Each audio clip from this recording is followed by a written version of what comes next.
If you had to summarize Sonic the Hedgehog as a character in no more than one word besides fast, what would that word be? I think it's pretty safe to assume that one word would probably be cool. It goes without saying that Sonic the Hedgehog has one of the most iconic and unique designs of any video game character in history. I'm not even differentiating between classic and modern Sonic in this case. As a whole, the myriad of changes Sonic has seen since his introduction in 91 to his current form that he's sported since 98, one thing that has remained consistent is that Sonic the Hedgehog's character design philosophy is nearly impossible to confuse with anything else out there.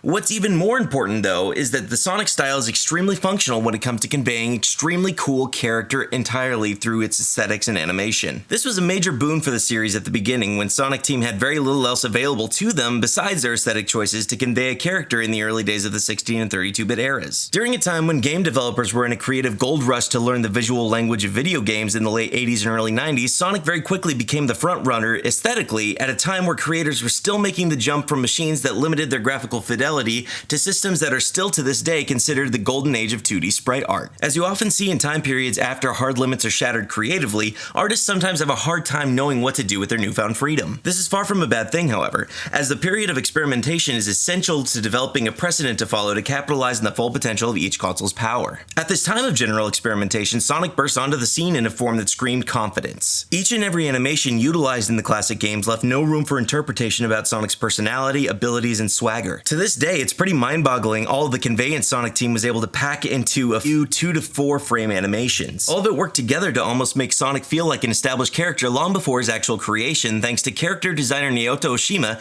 and the strong influences on his design from the classic timeless cartoon characters like Mickey Mouse and Felix the Cat. I don't need to qualify the fact that in the 90s, Sega was chock full of marketing geniuses who knew exactly what Sonic needed to look like, act like, and play like in order to succeed at a time where they were outgunned in every way, shape, and form by a competitor seemingly untouchable at the time. I highly recommend the book Console Wars by Blake J. Harris when it comes to understanding this time in Sega's history. Even in the stilted and awkward days of early 3D polygonal graphics in the mid-90s, Sonic's character was still portrayed strongly in-game by his cocky animations and the strength of his design overcoming the limitations inherent to the hardware.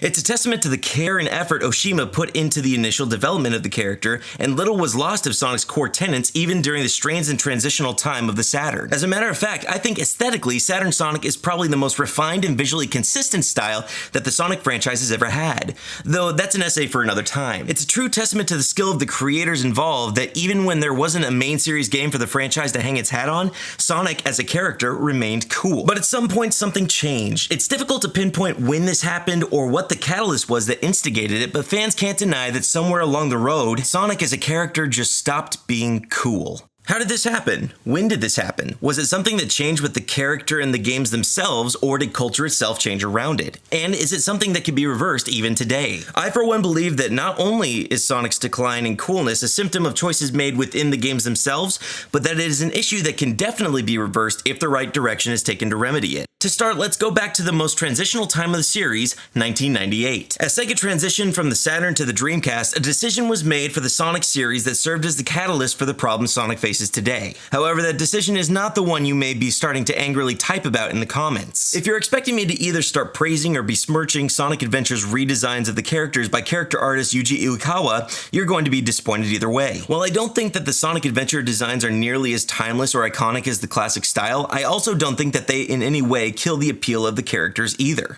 Again, the framework set by Naoto Oshima was so strong that the stylistic choices made by artists that came after retains the strength present in the original designs by default, especially due to the fact that we didn't really see this design start to take effect in-game until Sonic Adventure 2 anyway, since Sonic's in-game model in Sonic Adventure and Sonic Shuffle were proportionately fairly similar to his classic design besides a couple of elements of flair that was added. You definitely know the ones I'm talking about. However, this essay has nothing to do with classic versus modern Sonic's design, but it has everything to do with the other change that came along with Sonic's first Dreamcast outing. Watch out! You're gonna crash! Ah!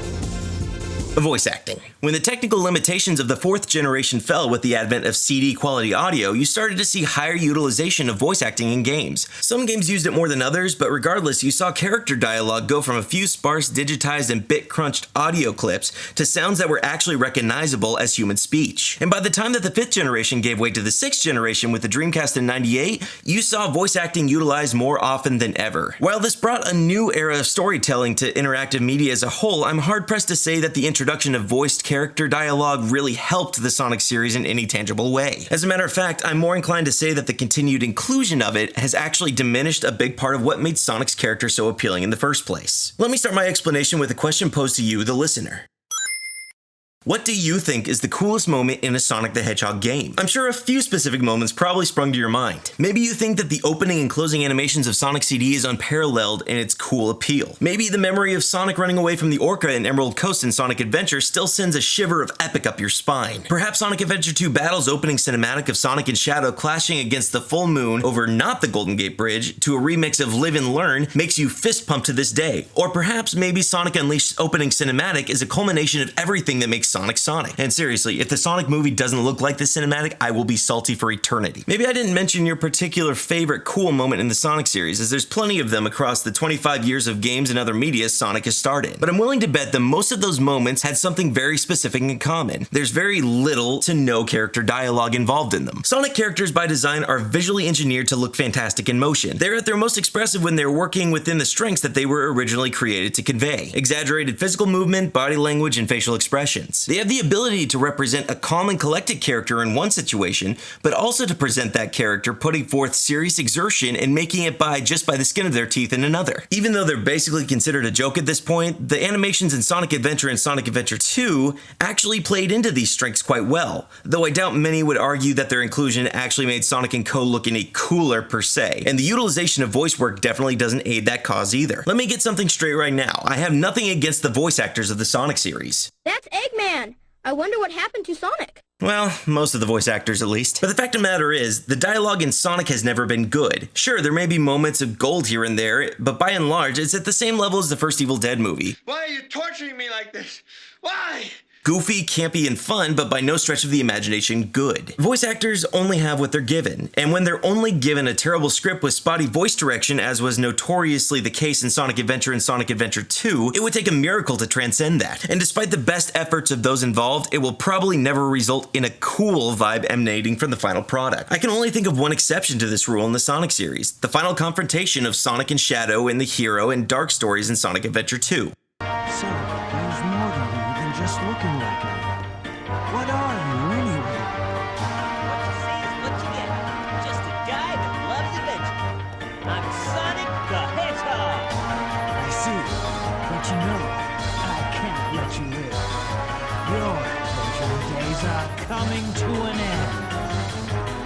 Is the dialogue here written any better or worse than elsewhere in the game? Not necessarily. The delivery by voice actors Ryan Drummond and David Humphrey doesn't differ from how it's handled up to that point either. So why does this scene work where most other dialogue scenes fail? It's because the scene still utilizes the strength of the Sonic character designs. Exaggerated movement, body language, and facial expression. They start walking in tandem, their body proportions exaggerating and emphasizing the forward movement. As they continue their confrontation, they pick up speed, moving from a light jog to a moderately paced run. Sonic's face still exudes his cocky nature, and Shadow's expressive eyes, despite the limitation of Sonic Adventure 2's character models, still presents the character's confusion at how Sonic has survived up until this point. By the time that the cutscene ends and seamlessly transitions to the boss level itself, the utilization of strong character design, choreography, and music had built up to a strong final confrontation, overcoming the inherent weaknesses of the character dialogue to create a scene that oozes cool. But, as Sonic Adventure fans will attest, the direction of the games after Sonic Adventure 2 changed significantly. The way that cutscenes, animations, and character dialogue were utilized changed heavily with the release of Sonic Heroes. Significantly more dialogue was introduced into the games by way of mid-level lines spoken by the player characters. In-level dialogue had occasionally been used up till this point,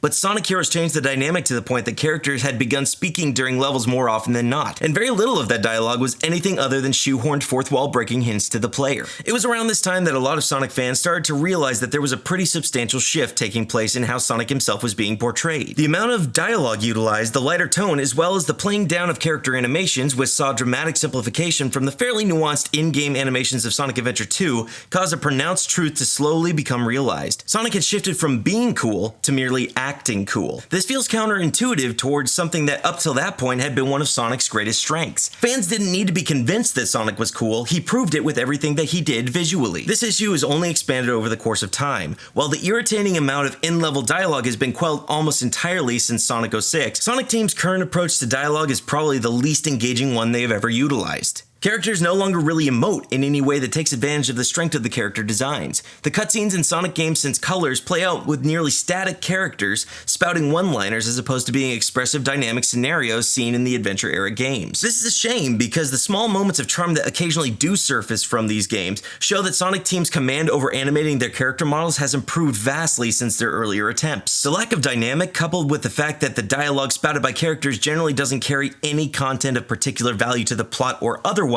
basically render cutscenes worthless. To date, Sonic Generations is the worst offender in this regard. After Classic and Modern Sonic meet up and acknowledge each other's existence, the plot basically stops. The cutscenes that follow, up until battling the Time Eater, are entirely disposable at best and redundant at worst. That's not even addressing the fact that it makes no sense that Sonic, a character who has always been characterized as impatient, quick to anger, and easily bored, now takes breaks from moving to spout lines that does no one any discernible good. So all that said, where do we stand? We're at a point now where breaks for character dialogue A, doesn't add anything of substance to a game's plot, and B, actively works against the strengths of the characters and often contradicts their very characterization. Despite this, character dialogue has become such an expected part of Sonic games, some fans would most certainly admonish Sonic Team if they were ever excluded, even if removing it would actively improve the product. Some things fans are just too set in their ways to let go of. So what would be a solution to solve the counterintuitive use or lack of use of character design without removing an element that vocal fans would riot about? I think there is a direction that can give Sonic some of his lost appeal back without curving too far into a direction that alienates too many fans of character dialogue. It all boils down to this: show, don't tell. Video games, like film, are a heavily visual medium, and as such, they have the potential to tell compelling stories through player progression, but also through how the game's characters are represented via animation. As we've already stated, Sonic is one of, if not the most expressive characters in gaming. His large eyes and color-contrasted muzzle, in addition to his cartoonishly large hands and feet, lend themselves to an excellent conveyance of attitude and emotion even from a distance. Nothing about Sonic's design is subtle, and therefore subtle or slow or badly mocapped actions don't make the best use of his visual elements. And as we've already discovered, some of the most effective moments of conveying Sonic's cool factor are done via actions, not words. What I propose is using Sonic in ways that best take advantage of his elements. Dynamic scenarios that allow him to stay in motion. If a scenario requires him to remain in one place for a set period of time, his animation should still continue to make use of his design by keeping him in exaggerated and expressive poses,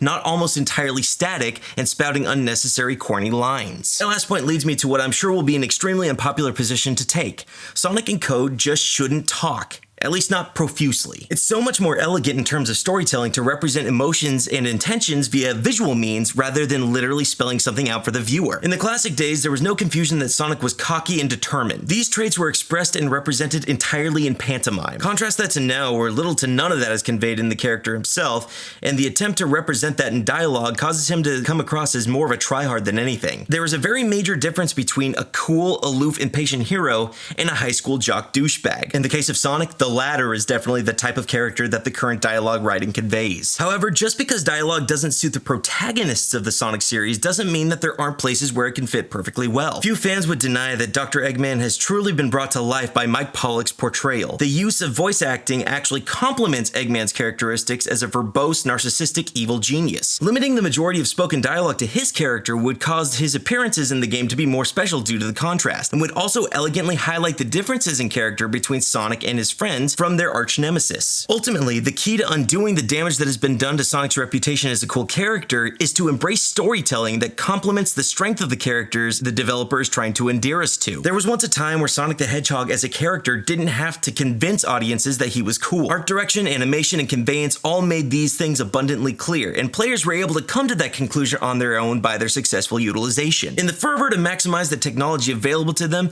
Sonic Team embraced an aspect of the video game medium that changed the nature of how they portrayed their main character. By relying too heavily on it without providing evidence to prove it, Sonic the Hedgehog made the slow but sure transition from a cool character to a character that simply acts cool, essentially becoming a caricature of himself. There are still hints of that original characterization sprinkled through the series, but until those little sparks of character become the norm, the Sonic that we know and love will remain a distant memory, though a fond memory to be sure. And just as memories fade with time, so too shall the character that we found so endearing to begin with.